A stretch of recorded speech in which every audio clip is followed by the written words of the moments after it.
Welcome to another edition of the Sports One. And we are back. We got the full crew in the house. That is what it's all about. The Yankees, out of any team in the league, are the best equipped to handle a blow like this. I think there is a higher power at play here. He's due law of averages. That dude is the ultimate scrub. It's trash. Yeah. Every person you have in there is fucking trash. Next game, you're going to see a big performance. You can see it in the end of the game, and I'm just totally stoked and excited for this. We are back. Welcome to another edition of the Sports Sport. And today we have Tony, Michael, and myself. What's going on, fellas? You were going to say Barnes, weren't you, dude? Today we have Barnes. I'm going to be honest with our audience. Yes. I was going to say that, but I don't like when people refer themselves in third person, so that's why I stopped myself. I know you agree with Megan. Way to keep it that consistent, dude. What's wrong with people when they do that? Look at us, dude. Look Imagine at if us. Barnes was walking around being like, Barnes is hungry. Yeah.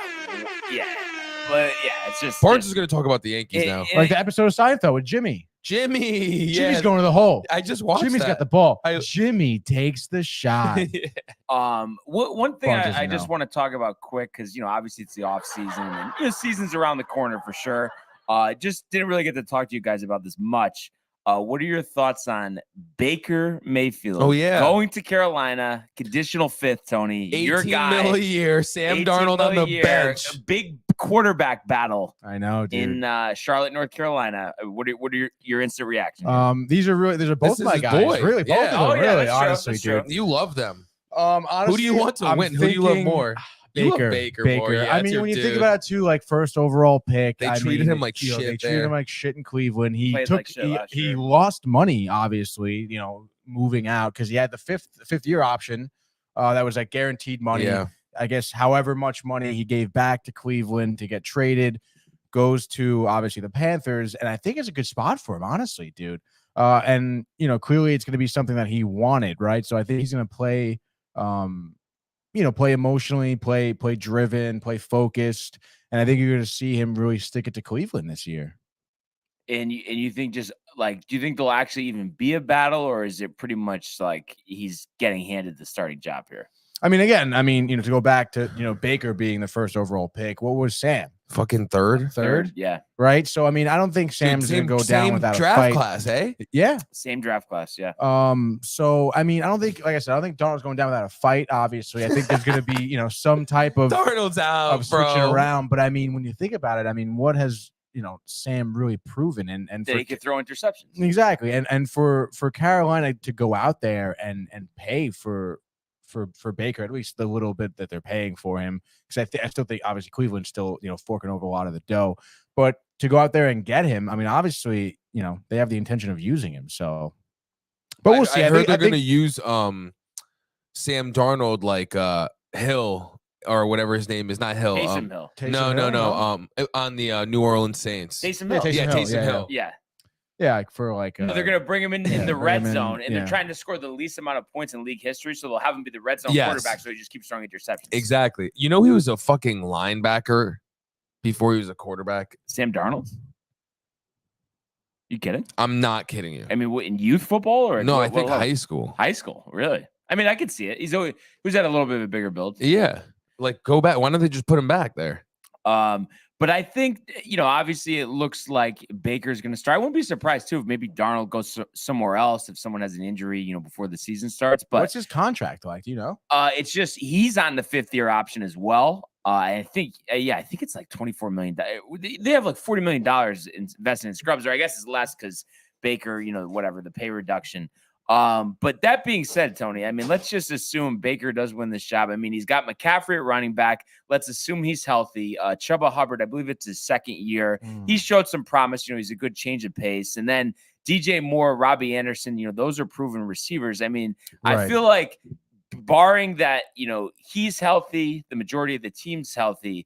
I mean, this is really Baker Mayfield's last chance. I mean, not to say that he should win a Super Bowl with this team, but I mean, he has to be pretty competitive, and they should be putting up some points. Yeah, I think so. And like you said, I mean, I think this is a last chance for both QBs, really.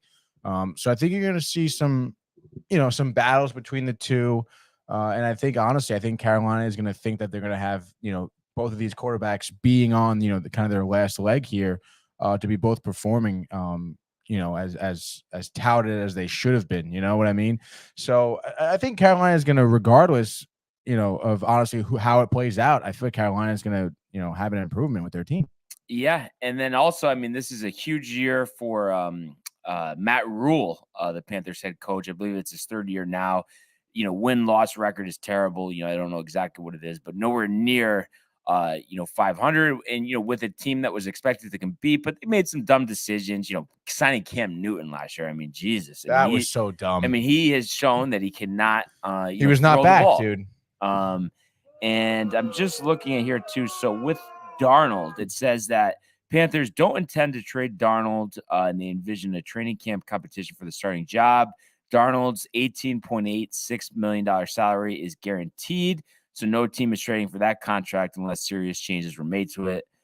Panthers are putting out there they expect a camp battle. It would be a colossal upset if Mayfield isn't under center. Panthers wouldn't have spent all this time searching for quarterbacks if they're comfortable with Darnold as the starter for now. Obviously. So, I mean, with that being said, I mean, it seems like we're possibly a year, maybe 2 years away from him being out of the league altogether. Do you think another team will pick him up, though?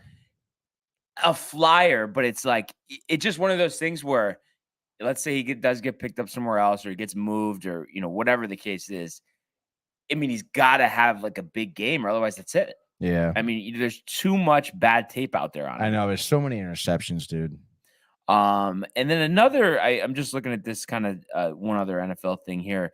Another quarterback battle that we should see. I guess the Seattle local papers are reporting that Seattle is planning to roll with a Geno Smith versus Drew Lock quarterback battle. Oh.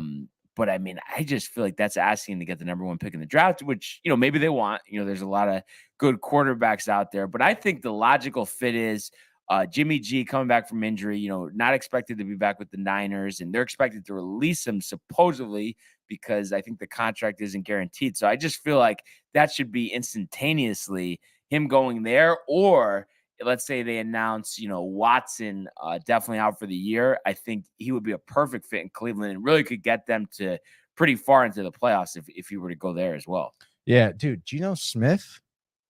I mean, it's a joke. I know. How is he still in the league? I think it's just because, I mean, he's been a backup, so he hasn't really played and exposed himself. But last year, I know he did get some more playing time just because obviously we had the injury to Russell Wilson. Just looking at this last year, he got 3 starts, 4 total games, and had 5 touchdowns, only 1 interception. But only averaged 175 yards a game. So kind of managed the game, went 1-2 in those starts. So I think it's just a matter of teams that are like, well, listen, I mean, he's shown he's not really a capable starter, but in a pinch, emergency situation. But to me, it's just like those guys grow on trees. And especially, what I've seen out of Geno from being with the Jets, I just don't see how you could be comfortable with that. I mean, you look at those 2 years as a starter and as the Jets, 11-18, 25 touchdowns, 34 interceptions. So maybe he's fixed his turnover woes, but I just think that's asking for disaster. And, we've talked about it too with Pete Carroll getting up there. I mean, I just don't see how it's logical to go in with that combination of quarterback. I mean, I think Drew Lock is awful. Terrible. So it'll be interesting, but it's crazy, dude. Next month, preseason starts. I can't believe it. Oh my God. Yeah. August. That's right. You think you could possibly, see yourself get more into it? Let's say the Giants maybe win their first 3 out of 4 games or something? Or yeah, no, I think I will be. And especially I think with you guys being so pumped for the Jets, I'll be watching. Will you be shocked if the Jets, are over 500 midway through the season? Well, from what I'm hearing, their first 7 weeks is pretty tough schedule, right? They have a pretty tough schedule. I heard today, I don't know if you were listening to this too, but the first 4 games is the entire AFC North. Really? Yeah. So, I mean, you think about that, Cleveland, no matter Right. who's playing quarterback, they got a great running game defense. That's Mhm. going to be a tough game to win. Yeah. Pittsburgh, I know Trubisky's the quarterback, but they're in Pittsburgh. Right. That's a tough environment. We know the trouble they've had with Lamar Jackson over the years. Mhm. So you just think about those few teams. You know, I don't see how it's not going to be a struggle, but I think we are guilty of, though, you know, we look at schedules, we assign teams win and losses, and it's just like, especially when you're looking later on in the season, you could be pegging a team as an easy win, but really it's going to be like your toughest game of the season, you know? Yeah. So that, and then the defending AFC champions, the Cincinnati Bengals at home. I know they beat them last year, but you would expect them to be riled up and ready to go. And then, you know, that's obviously the return of CJ Uzama, you know, going against his old team. So Right. should be fun. But what's your rough estimate on wins this year for the Jets? Let's see. I think they can win 8. Yeah, and even though technically, 8. you know, with the 17 game season, that would be under 500, but I think that's a huge win. Yeah, if Wilson, you know, is you know, putting up points. Yeah, no, I would say it's a huge improvement. You know, that's what you got to hope for. What do you think about the Giants? 5 wins. Yeah, just because Jones. Yeah. He's got to be like, after this season, obviously it seems like it's going to be a dud, and if it is after the season, he's got to get out. I mean, I really mean this. I think they would be better off trading him straight up for Darnold. That'd be pretty dope. Just Darnold back in New York. Those guys, no, and he would be fired up. Are you kidding? Yeah, and then so fired up. You would get the 2nd and 3rd picks in the draft, and Saquon Barkley and Darnold reuniting, which would be kind of interesting. Yeah, and Darnold would probably have a good like first 3 games, and then it'll be all downhill from there, dude. Everybody was so riled last year about his start, but it's like game 1 was against the Jets, wasn't it? Yeah, but he was just running balls into the end zone. Of course, he's not going to turn it over. He doesn't have to throw it. Like, you know what I mean? He just had a bunch of rushing touchdowns. But I just thought that was funny. But yeah, NFL around the corner. Anything that comes up, we'll give it to you. But let's go now to the world of Major League Baseball. 2-2, he got him swinging. A back-to-back strikeouts for Robbie Ray. There's damage right there. Shohei, way, Cy-Young. Nada, where did that land? Stuck to Chapman, who leaps up and grabs it. Story spins and fires. Out at first. There it goes. See ya. Home run, Aaron Judge.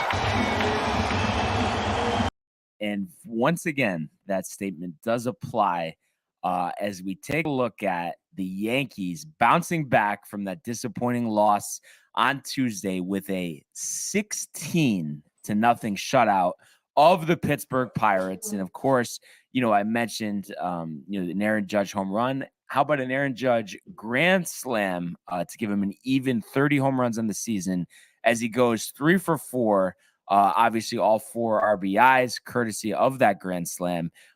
So you hope that this is, you know, it's been a rough, I think it's about a week and a half. He's hitting under 200, but he's never slumping for too long. So I think you're going to see him get right back to it.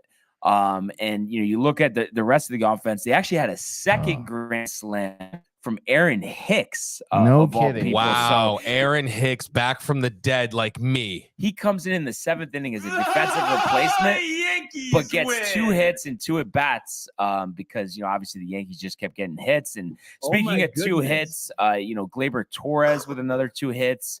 We had Josh Donaldson 2 for 5, and he even hit a home run. Donaldson, yeah, with the dinger. And dude, I love dingers. You know, so maybe it's a sign of something. I mean, obviously, there's a long way between now and then. Isaiah Cutter-Falefa, 4 for 6, so that's 7 hits the last 2 games. Obviously, that's welcomed. Even Higashioka joined the party with a home run as well as 2 hits overall. You love saying his name. I mean, but Trevino's outperformed him. But you know, Trevino. Recently, Trevino's been brought back to earth, and it's good to see Higashioka stepping up. But you know, but I know you're about this stuff. I know you know this too, but I just love the guy that Trevino is. You could tell the passion. You know, he's pointing to his dad in the sky, rounding the bases. So I just feel like he's the perfect leader. So as well as Higashioka does, no, but you know, Trevino's you know what a backup catcher reminds me of? Your backup point guard. Yeah. So if you have a good backup quarterback, like if you got a good guy back there that like when you know your guy isn't performing, it's good to see. And he's a guy, I think it's 9 or 10 years in the minor leagues. Higashioka. Dude, and then he's our age. I love Yeah. him. Like, I have mad respect for him.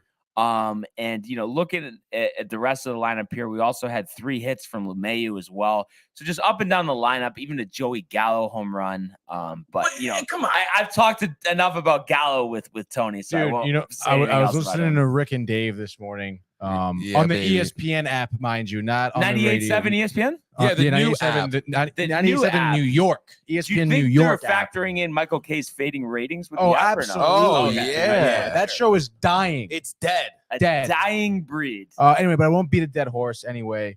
So, they were talking about Joey Gallo's batting average past 11 games. Can you guess, Brian? 25. 0.83. I mean, same thing. Oh my God. And I think the past month, like 168, but ferocious. Enough time has been spent on that, and you just got to hope the right thing is going to happen there. Throw a couple shekels up there. Could be a nice payday. So 16 runs, 22 hits. We know the offense did his job, but even I forgot to mention Stanton homered as well. I mean, it was just a complete offensive explosion. So I believe that's now 21 home runs for Stanton. What's your thoughts on Stanton? So, thus far throughout his Yankee career, what would you grade it? Yeah, so obviously, I mean, I think he came on in 18, had a great year, 38 home runs. I was there for that walk-off home run against Seattle. Yeah, that was cute. Yeah, it was. 19 and 20. I mean, we're just a wash. I mean, obviously 20 is a COVID season anyway. So, there was a lot of slack, towards him, just because, he was injured these couple of years. But you look at the production last year, obviously great production in the postseason, just big home runs all the time. And then this year, a little bit of an injury, but nothing major. And the fact is he's got 21 home runs at the midway point in the season. I mean, it's nothing to scoff about. Obviously, there's just certain at bats, his average sits at 240. I'd expect it to get up to 260. You would. But I know what he does in the postseason. And I just know he can hit a baseball harder and farther than anyone in the league. So with all that being said, and the fact that he could play outfield great, even though a lot, was made of, he has to DH here, which just isn't true. I'm a big Giancarlo Stanton fan, and I just think he handled the media well. Absolutely. And I just think, when the postseason comes around for the Yankees to win the World Series, like I expect them to do, him, Stanton, and Rizzo have to be at the center of it, and as well as LeMahieu and Torres, with complementary roles, and not to mention, some other contributions in the lineup. Would we really be surprised if Carpenter sticks with this team and has some big postseason home runs? I mean, you really just don't know. But one thing too, about the pitching here, obviously another shutout. They lead the majors in shutouts. So, I mean, obviously they've been doing their job on the mound this season, but Luis Severino, been very complimentary of him all season. After a couple shaky starts to begin the year, he's really locked it in. 6 scoreless innings, no walks, obviously no runs, 4 hits, and just 3 strikeouts, but 88 pitches over 6. So ERA sits at 3.11, picking up his 5th victory of the season. Bullpen, 3 scoreless innings, Peralta, Chapman, and Abreu. So Chapman back-to-back appearances in blowouts or games that they're losing. But the fact is you just get some scoreless innings under his belt. Hopefully that can propel him. And I really like the move, Tony, of Abreu coming back. I know I mentioned it probably last week or so, but I know he's probably 27 at this point, 26 or 27, but I've always felt he could be a guy that's an 8th inning and high leverage reliever as long as he gets his control down. He was around last year, right? Well, yeah, he was around at the beginning of the year. How was he doing? He was doing fine, but just a lot of walks, especially because he went to Toronto and Kansas City, I believe, after. Texas and Kansas City. He was traded for Trevino, actually. But then they brought him back after he was designated. So you just feel like with Matt Blake too, he's gonna get the best out of him. So a small sample size, of course, but I just feel like that sinker. I mean, I think he's hitting 99 on the gun. It seems like the Yankees just churn these guys out the last couple of years as far as these relievers. Throwing high velocity. A lot of strikeouts out of the bullpen. So love to see that. And then one note here before we get to the Mets game from last night. We talked about him yesterday. Manny Banuelos, Tony, 1/3 of an inning, 3 hits, 5 runs, 2 walks, gave up the grand slam to Aaron Judge. So kind of a tough Yankee reunion. Just was with the team last week. But look at his smile. What are you gonna do, right? I mean, what else can you do, Tony? Can't do much, dude. Tony, you seem too enthusiastic about this win. What do you mean? That's sarcasm? Yeah. I mean, Tony, obviously. Michael, is it just me, or can he not just appreciate a complete beatdown, professional hitters hitting home runs, pitching, shutting down an offense? How is that not exciting and exhilarating for him? He's one of those people that says he's a fan of certain sports, like fan of NHL. He says fan of MLB. I am. So I don't see where's the excitement? Why the animosity? Why the animosity? No animosity. Is it more great. towards I'm like glad the Yankees and you're just scared that they're gonna be like? No, I'm not scared at all. I'm really not scared, even in the slightest bit. When we play them, but it was just. I mean, is it a good game? I mean, it's good if you're a Yankee fan, but if you're a baseball fan, that game kind of sucked. It was 16-0. I mean, it was over. It was 16-0. Yeah, 16. Wait, yeah, Barnes, 16-0. Barnes. It's not like a close game. It's not exciting to watch. Tony, stop it. You're telling me you wouldn't like to watch that game?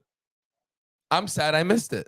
I'm sorry I missed it. Yeah. A Judge grand slam, an Aaron Hicks grand slam, a Joey Gallo home run. Are you kidding? 6 scoreless from Sevy. And the thing is, Tony, you have to have perspective here. If the Mets did that, you'd be like, it was such a great game to watch. Really see these guys reach their potential and do what they're supposed to do. You would say it. I would say something like that, but maybe not what to watch. I mean, I would understand if people are like, well, this game's boring. It's a blowout. Like, I don't want to watch this. I understand that aspect. But yeah, Severino, I'm happy for him. Gallo, I could care less about. Hicks, I could honestly care less about too. They both suck. Judge it's great for him. 30 home runs now, right? Yeah, 30 home career runs. grand slams. How many RBIs?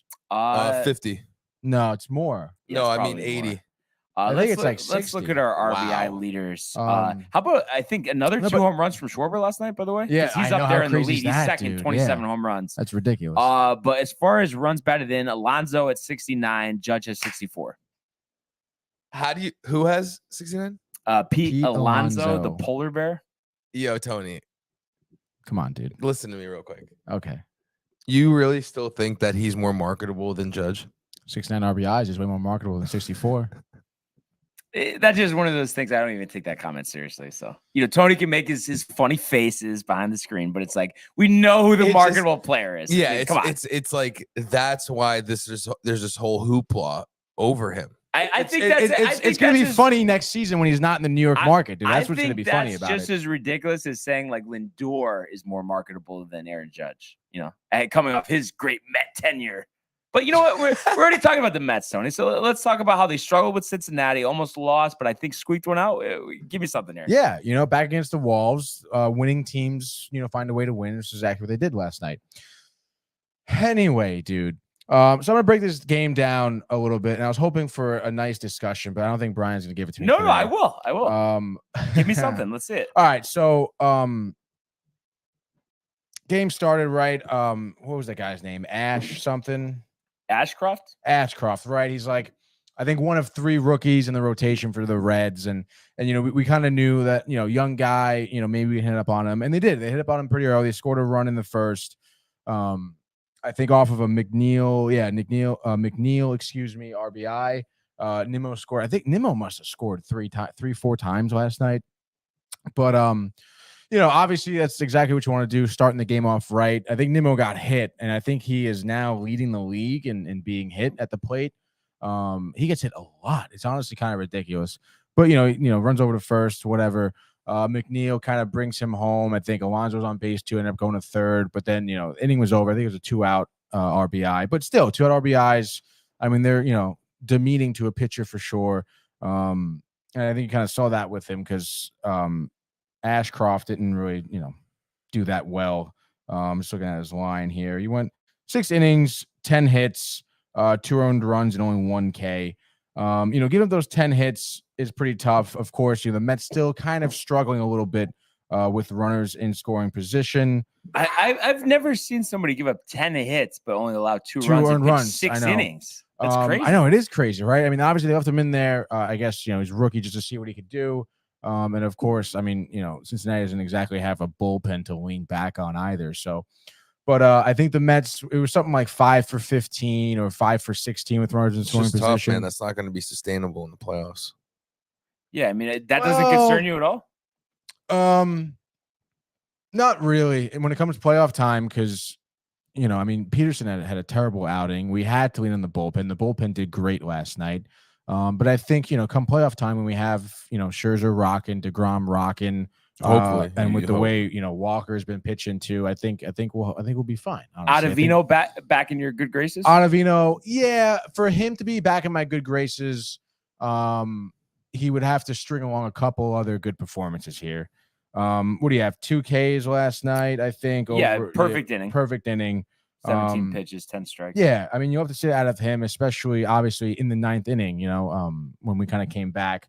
But to kind of go before there, you know, a couple of holes, honestly, in their defense last night that I think kind of, you know, resulted in a few more runs for Cincinnati. In the 3rd inning, it was, I think Drury, I believe, went to steal second, and Nito's throw to second was just horrible. And he, you know, Drury is quick, but I mean, obviously, you know, most players aren't faster than the ball. So, you know, I think if Nito threw a good enough throw to second, I mean, I think Guillorme has more than enough ability to kind of get him out.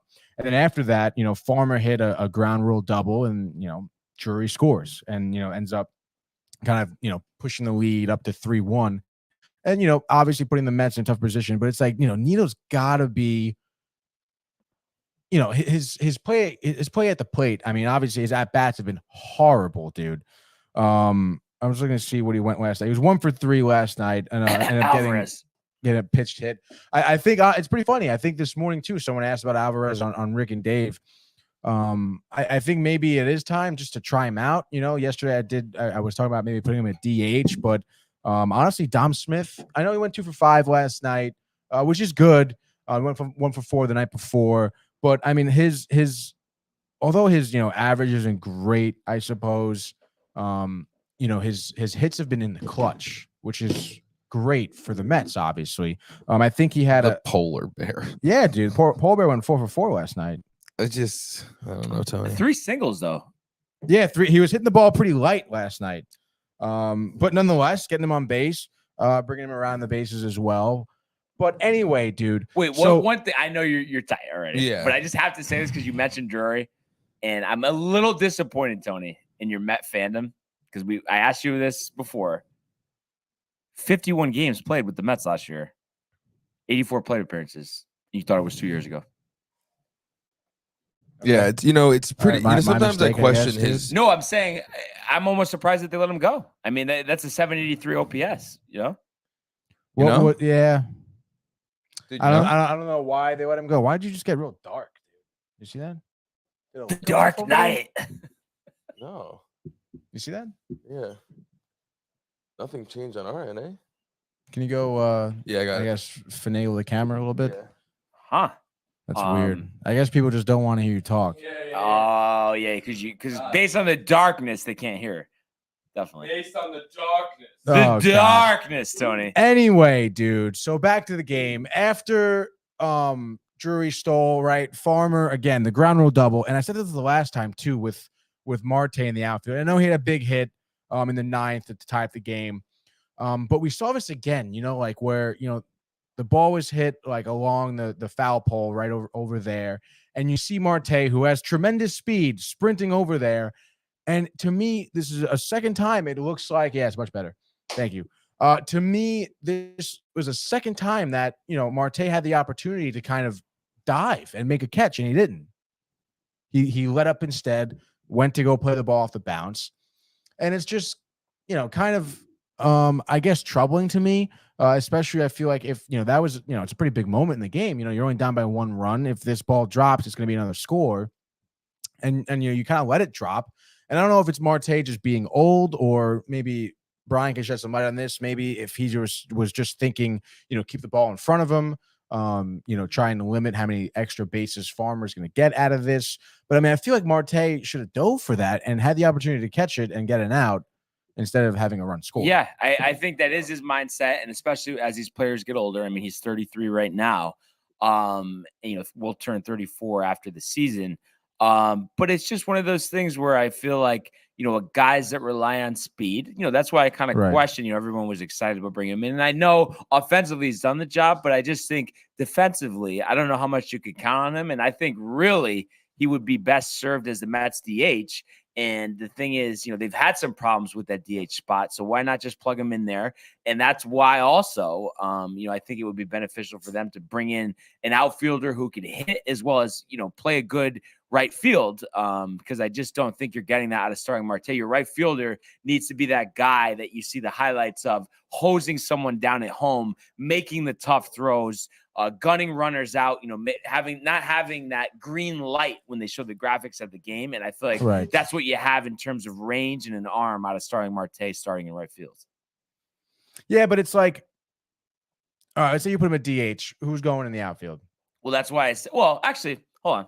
Let me. What do you want? Let me just take. Because I would not put Smith, who you're going to pull out of DH. No, Smith should get cut. Honestly, I know he had a good game last night. I know, but like I said, he's been hitting in the clutch, which is really good for them.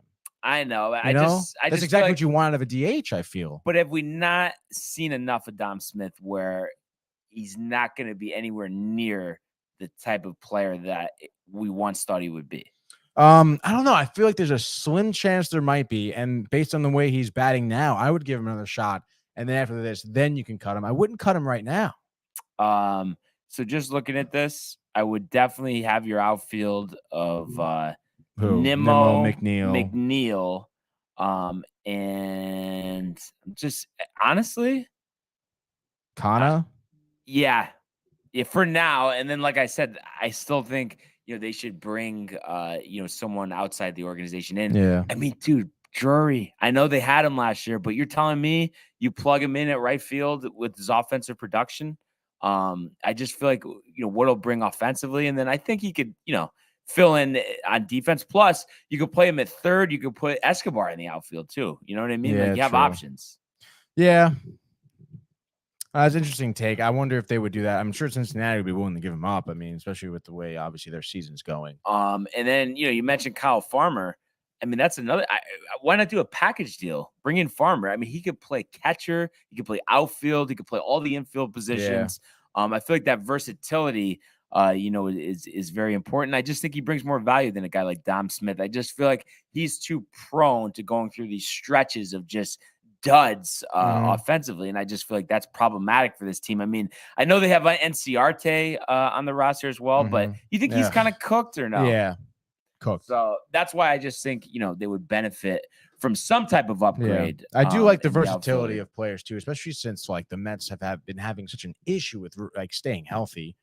Marwin Gonzalez, perfect example. Marwin Gonzalez, yeah. Marwin Gonzalez, I know I've kind of mentioned this, but I feel like he's a guy, right now, obviously he's just playing a supporting role. But I feel like he could give you decent offensive production. It's just like the numbers might not look as great on the bench because he's not getting consistent bats and he's not getting into his groove, Right. So, I mean, overall though, Tony, I mean, 2 out of 3, it's another series win. So you have to feel good about that. But I mean, any other feelings as they head into a series with Miami here? Yeah. I mean, I would, although the bullpen did obviously do well. Adonis Medina pitched 3 very good innings, and I feel like the Mets have been kind of stretching his length recently. He's been pitching a lot of, he's had a lot of 3-inning outings, and obviously, Ottavino was great coming into the 9th. You love to see that, and then Edwin Diaz, a 1-2-3 10th inning, 3 strikeouts. I mean, he's been absolutely so dialed in, on fire. The fucking trumpets every single time, gets him totally pumped up. He's honestly, at this point, I feel like the most reliable pitcher out of our bullpen, which doesn't say much, but nonetheless, I'm very happy with how the bullpen kind of picked up Peterson last night. Just because he lasts like 3 2/3, I think. Not the outing that I was expecting out of him, because I think he came off of a couple, 6-inning stretches here, his last couple of starts. But yeah, dude, I mean, it's great to see Diaz kind of really dialed in, and I would be, we talked about their bullpen being a big question mark, and they certainly still need, maybe a bullpen arm, come the trade deadline. But I'm looking forward to see how the bullpen can string along some good performances against Miami. Because Lugo's been a little iffy, Drew Smith a little iffy as well. So I'm hopeful that they can kind of continue to pick up, especially tonight, because Trevor Williams is on the mound, and I don't think he's going to last very long out there, dude. Were you surprised that Shreve was cut?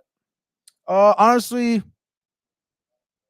I guess, but I mean, if someone out of the bullpen had to be cut, I guess it's Shreve, right?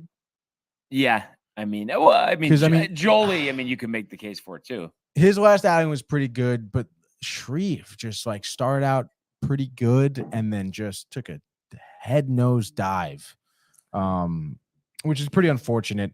But I mean, it is what it is. So I guess I think we're doing the best of what we can with what we have right now. I'd be interested to see how Jolie kind of also responds. Yeah, but we'll see. I don't know. I'm trying to be hopeful. I know you're watching it more closely than me, but I've always considered. I mean, I know I got 6.49 ERA. I mean, you want to talk again? No excuse for that. In terms of Shreve, but I've always just thought he was a better pitcher than that. But I guess numbers don't lie. That's for sure. And I think too. The Mets will be a big beneficiary if Adam Ottavino kind of slides into that setup role along with Seth Lugo, and I think it's good for Seth Lugo because, like we've kind of alluded to before, he's been overused at times. So I think you get them two going, and then you definitely want to bring in a reliever, another guy in Cincinnati. It wouldn't cost much, and he has some closing experience this year, and obviously in the past would be Hunter Strickland, a veteran. You got Lou Trevino on the A's. That's another guy they could bring in. I'm sure both Barlows, Joe and Scott, respectively, for Texas and Kansas City as their closers. Those guys are going to be available. So there's a lot of names kind of floating out there. I wouldn't be surprised if Giovanni Soto on the Tigers. I wouldn't be surprised if he's available. Former Met prospect Michael Fulmer, has transitioned into the bullpen. That's another name that they could bring in. So I just feel like there's so many options out there. I would not be surprised if the Mets add multiple relievers and let a guy like Jolie Rodriguez go come trade deadline time. Yeah, I think they're going to try to, but I mean, when you look at what the Mets still need, I mean, it's not just a bullpen arm. It could possibly be starters, and they need certainly another bat. Because their offense just, although has been bright, they need a consistent heavy hitter, as Barnes and I talked about before. So I mean, it'll be interesting to see kind of how they go about their strategy in terms of picking up people at the deadline. But I would expect Cohen to make some significant moves. And if it ended up being solely Brandon Drury offensively, would you be okay with that? Not really. What is there anybody in particular you kind of have your sights on, or who did we talk about yesterday? Nelson Cruz. You would rather have Cruz over Drury just because of what he's done in the past? A heavy hitter, despite the 42-year-old age. Yeah. Who's a name nobody talks about, and I don't even know. And I understand, there's some Colorado effect to this as well, but CJ Cron, 295, 20 home runs, 65 RBIs for Colorado. Don't think they're exactly making a playoff push here. Only 32 years old. And while, I'm sure he has some value, we've seen as the trade deadline comes and goes, these middle-aged sluggers just don't hold the value that bullpen pieces and starting rotation guys have. Yeah, I would like that too. But you think, I guess he is kind of older. Maybe Colorado will be willing to give him up. But what the hell is the Rockies even doing, dude? Like Chris Bryant hit his first home run for gosh, 180 million. That's crazy. No, I think Chris Bryant will be fine. Yeah, I think so too. But the Rockies won't be. I don't necessarily. Obviously, Arenado, that was tough getting rid of him, but I don't necessarily blame them for getting rid of Trevor Story. I'm not a huge fan of his. Yeah, I know you never were. But you know what I mean, Tony. At this point, is he really? I don't know. I'm trying to think of just like a comparison. I just feel like there's too many other shortstops I would rather have out there and that are better fielders, faster, less injury prone, less slump prone. I feel like he's always been very slump prone. Excuse me. Yeah, no, I would agree too, but I mean, I don't know. I was still pretty hard on him, especially I feel like I thought for the Rockies was a good fit. I mean, imagine if they kept Story, kept Arenado, got Charlie Bryant. Blackmon still could swing every now and then. Yeah, he went on a tear last season. It was right. Yeah, and then kind of has had a Fizzed out. rough start this year. Yeah. You know, up and down a little bit, but I still think he's. I still think he's pretty good. I just think the contact, and he has that ability to get hot and have that like power stroke. For a couple weeks at a time. Yeah.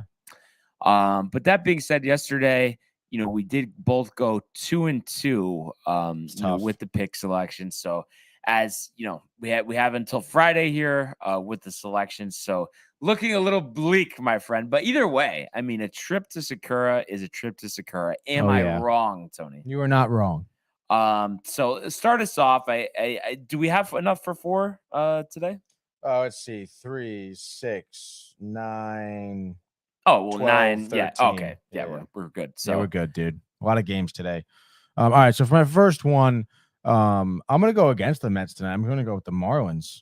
And Alcantara. It's no Daniel Castano. Oh, it is Castano. Okay. Who's decent, honestly. But I mean, with Trevor Williams on the mound, dude. I mean, look at his last few outings. 3 2/3. They're all losses, mind you, too. Against Texas, 3 2/3, 5 earned runs, 2 1/3, 4 innings, 3 earned runs, 2 1/3, 1 earned run. Against LA, he didn't even go an inning. It's pretty crazy. How his past few performances have been. Obviously, I don't think he's giving you length. And at this point, are you going to use Ottavino again 2 days in a row? You have to throw Lugo out there, who may give you a good performance. But I mean, it's still kind of a question mark in terms of their bullpen. And although I would love for the Mets to win tonight, I don't know, dude. Yeah, I mean, it's kind of crazy that he's starting for them. I don't know. It just seems like they should have some type of better option. Literally anyone else, dude. But nonetheless, and it's pretty crazy too, because I'm looking at the matchup predictor here on ESPN, and they have the Mets winning 62%. Well, I think just because the Marlins, I mean, they're under 500, right? Yeah, I guess so. But I mean, geez, dude. So I don't know. I would say give me Miami. Maybe like 4-3. Keep it close. All right. Yeah, I mean, I definitely could see it happening. That's for sure. So we have the greatest rivalry in sports resuming tonight. 4-game series at Fenway Park, and what a time for this series to come up. Next weekend, obviously, to finish out the first half before the All-Star break. There'll be a 3-game set at Yankee Stadium. But for now, it's 4 games in Fenway Park, and we got a pitching matchup tonight of Garrett Cole versus Josh Winkowski, who in 26 innings this year for the Sox, 3.12 ERA, so doing well. And Cole on the year 7-2, 2.99, 117 strikeouts, 93 innings, only 68 hits allowed, and only 26 walks. Has allowed 14 home runs, so that seems like it's always kind of been the thing that gets Cole sometimes, that would make his numbers even better if he was able to keep guys in the ballpark. And we know his struggles in the past at Fenway Park. Of course, everybody remembers the wild card game last year.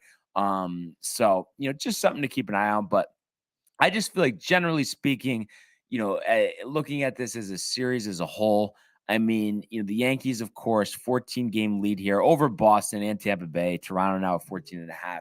So still, of course, in a very comfortable spot, but at the very minimum, you have to have a split here.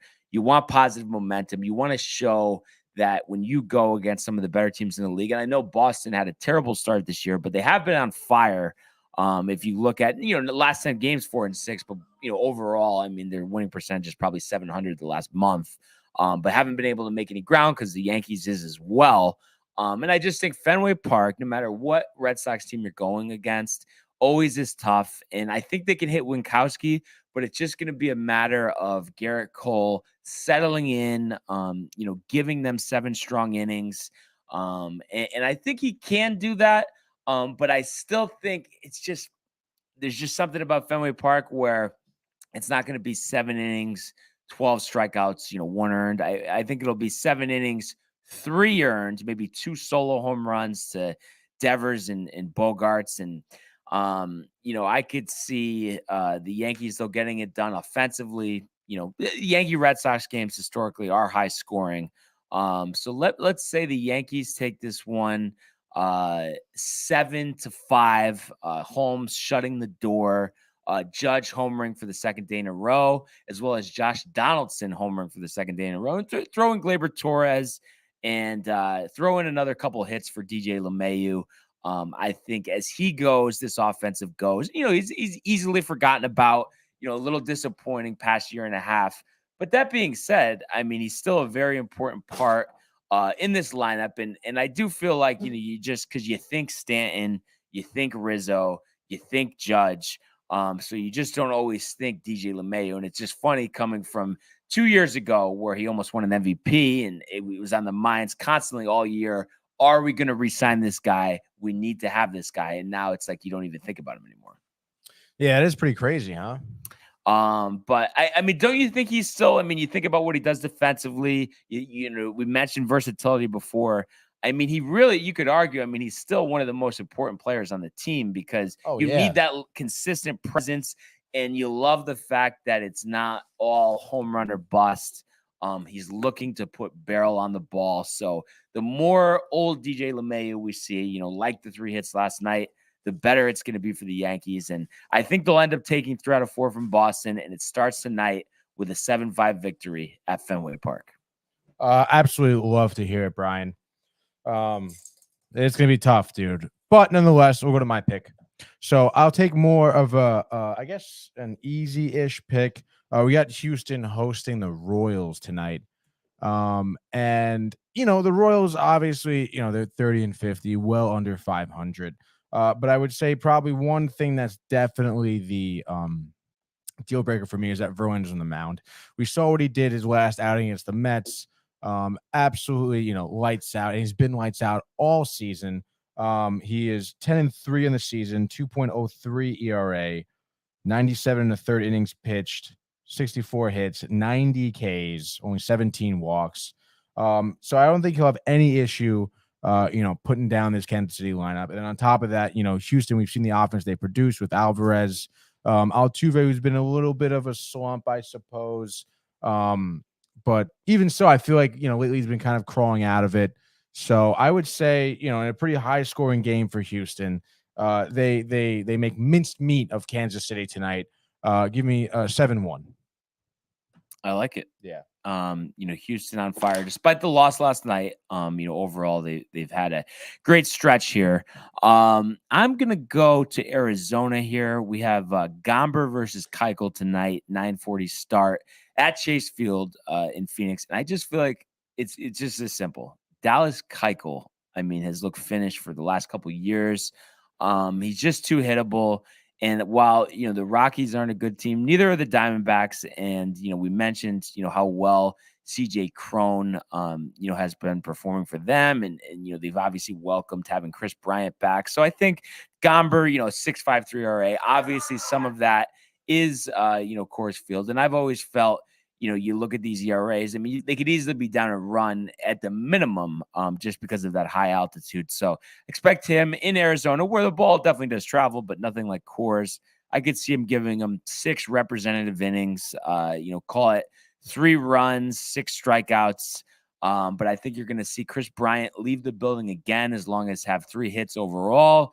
And get a CJ Cron home run all over Keuchel early. I think he's only going to give him like 3 innings, give up 6 runs. And I think the Rockies all over the Diamondbacks 8-4.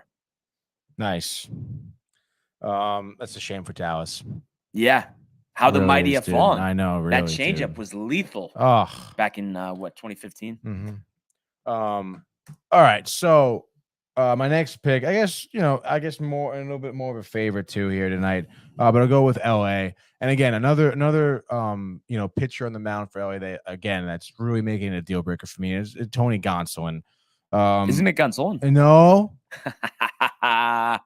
But again, you'll get him. He's 10-0 record for the Dodgers here, 1.54 ERA, consistently keeping it under 2 this season. He's been absolutely lights out. And against a Cubs team who I feel like, I guess they kind of snuck one past the Brewers last night. I really don't think they're going to be scoring. I think they scored 2 runs in the Brewers, so it was just a low scoring game. I cannot imagine the Dodgers aren't going to score more than 3-4 runs tonight. And especially with Gonsolin on the mound, I could imagine the Cubs are going to score more than 1. So I would say give me the Dodgers here. I'll say 4-1 pretty decisively. Gonsolin, 7 innings, no earned runs, 2 hits, 1 walk. I'll give him 8 Ks. I like it. I mean, Dodgers, have kind of cleaned things up of recent. I'm going to go to a team that's played somewhat better recently, but still has a ways to go to get where they need to be. And the reason for this pick is simply, I mean, while they do have, some guys on offense that are definitely productive, Dylan Cease, I feel like, has been one of the more underrated pitchers in the American League the last couple of years. He gets to start today at home against Brieski and the Detroit Tigers. So you look at this, Tigers only 11-23 away from Comerica Park. So I expect, Cease to come in. I could see 7 strikeouts, 6 innings, maybe 1 earned run. And I could see Tim Anderson going 4 for 5, setting the tone. Maybe Luis Robert leaving the building as well. White Sox all over the Tigers here, 7-1. All right. My 4th and final here. I guess I'll take a little bit of an underdog. I don't even know. I would imagine they are an underdog. I guess not. Baltimore's at -115. They've been hot too. They're only 500. I know they have been hot, and they're playing an LA team who's putting Chase Silseth out there. And I believe I think I picked them when he pitched against, I want to say it was Philly. And he got absolutely shellacked. He didn't last 2 innings. I think they ended up losing that game 8-0 or something like that. Obviously, rookie pitcher, hasn't really been doing too well. Hasn't really found his stride here in the majors. And I know, it's Baltimore. Jordan Lyles on the mound for them. His ERA is almost at a 5. But nonetheless, I feel like Jordan Lyles, his last few outings has been giving some away. I think his last outing was the beginning of July. He went 6 1/3 against the Twins, maybe 2 earned runs, something like that. So I think he can kind of, maybe find the strike zone pretty well. Maybe a few strikeouts for him tonight. I would say the Orioles take this one. I'm going to say 5-3, and Chase Silseth over there still doesn't really find himself. I agree. And Lyles is kind of tough to figure out, because sometimes, if you were just, a novice and not, familiar with the game, you would see him pitching and be like, oh, this guy's probably one of the best pitchers in the league. And then you look at his ERA and it's always over 4, if not 5. So the Orioles are impressing, and especially too if, Mancini, Mullins, and Hayes kind of really get going. Santander. I could see them, Adley Rutschman especially, hasn't really got going yet. I mean, I could see them hover around 500. Just, obviously you got to think about all the other times they have to play the Yankees and the Rays, right? And, the Red Sox. And I think they have a good chance against LA. I mean, you think about it, Ohtani's going to be DH, and you think? Right. Yeah. He'll be DH. Trout will be up there. We know, if anything, we know with LA, I mean, the past, 8 years, the one thing you know is you can't count on them. Right, exactly. So maybe a couple dingers for Trout and Ohtani, but even so. And Trout's been struggling. He's been in one of the worst slumps of his career, honestly. So that's interesting. Obviously, we know, Rendon out for the year as well. So tough. So I'm going to go with one of the hottest teams, especially the hottest team probably in the National League, the Atlanta Braves here, going for the clean 4-game home sweep of the St. Louis Cardinals. And this is, come as a surprise, because the Cardinals, historically always a competitive team and, played pretty well this year. And we know the season that Paul Goldschmidt's having, but the Braves are just hot. And Spencer Strider, Very really hot. Impressive this year. I think he's only 23 years old, 4-2 on the year, 2.87 ERA, 59 innings, 90 strikeouts. So 90 strikeouts in 59 innings. Obviously, that's impressive. Going against Matthew Liberatore, who has some hype. He's only pitched 20 innings, but his ERA 5.66, but is 2-1 in those starts. But I think it's just as simple as the Braves are hot. I mean, how do you go against Atlanta right now? There's just so much talent on this team, and I feel like they're so strong in all avenues, and especially the fact that You look at the numbers, and Swanson's having a great year. I think he's going into free agency this year, actually. Austin Riley, pretty good year as well. But you haven't even seen the best out of Matt Olson. I mean, he only has 12 home runs, hitting 252. Imagine when he gets going. Ozuna has 17 home runs, surprised to me, only hitting 229. You'd expect him to pick it up a tick. And then Adam Duvall, 10 home runs, hitting 205. He's a guy, too, that I could see, get going. And then, Ronald Acuna, I don't think is really played his, his best baseball just yet. And I think he's due for a lot more home runs as well. 7 home runs, 19 RBIs, obviously missed the first part of the year, coming back from the ACL. So Braves are dangerous. I think, though, they easily, have the upper hand here over St. Louis, complete the 4-game sweep. Strider strikes out 12 over 6 innings. Braves shut him out, getting the sweep, 9-0, 2 home runs for Acuna. Good for the Braves. Yeah, I mean, they're a talented team. Very talented. As great pitching, champs. Great hitters. And I just think it's scary, like I said, when you have guys that you expect better things of. They haven't done it yet, but yet you're still on the best stretch in the major leagues right now. So we will see, Tony, what happens there. And as we come to a close here, I just want to mention 2 points quick. I did obviously mention today, did begin the Scottish Open at the Renaissance course there in Scotland. And right now, your early leader is Cameron Tringali, 9 under par, leading the way, 3 shots clear of former U.S. Open champ Gary Woodland. And your guy, Tony, John Rahm, 2 under today, a 68. So he, makes his mark. 2 under for Jordan Spieth. Colin Morikawa hasn't teed off yet. You'd expect him to get it going today. These wide open courses, a guy that's so meticulous like Colin Morikawa, I would expect him to have a lot of success. And we do have a comment, Tony. That's right. Michael checking in. Best sports show out there. Sports Port on the radio is what he wants. That may happen. And then he also says Scottish or Scottish. It would be the Scottish. The Scottish, but appreciate the kind words, Michael. And the last thing that I just thought was interesting here, we did have Rafi Nadal, in action yesterday. Very back and forth, match he had, but he does advance. But then after the match, he does say that, he's not sure if he can compete tomorrow. He has a semifinal matchup. So I don't know. I always just look at these things, and especially like a guy like Nadal, he doesn't know how many times he'll have this opportunity to be in this situation with a chance to face Novak in the finals. I just feel like he's literally, he might need to retire midway through the match, but he's going out there to start. There's no way you're going to tell me that he's not going to do that. Do you think he guts it out and wins, or you think he has to retire, loses? Guts it out and wins. All right. Fair enough, Tony. Champion to champion, dude. I really want that match. I mean, we're going to be locked in regarding that for sure. And what do we have? One more comment here? Michael says, how is his boy Ricky doing? And the last piece of information we're going to give you here is the update on Ricky Fowler at the Scottish Open here at the Renaissance Club. So give me 1 second, Michael, just to give you that updated information. Michael also says he's been compared to him. I would imagine it's Nadal on the B-ball court. Oh, I mean, that goes without saying. Yeah, because he picks his ass. Ha, ha, ha. Oh, wow, Tony. Coming in hot there. Yes. Ricky Fowler, a respectable 1 under through 13 holes, tied for 30th. So, okay, not burying himself to start.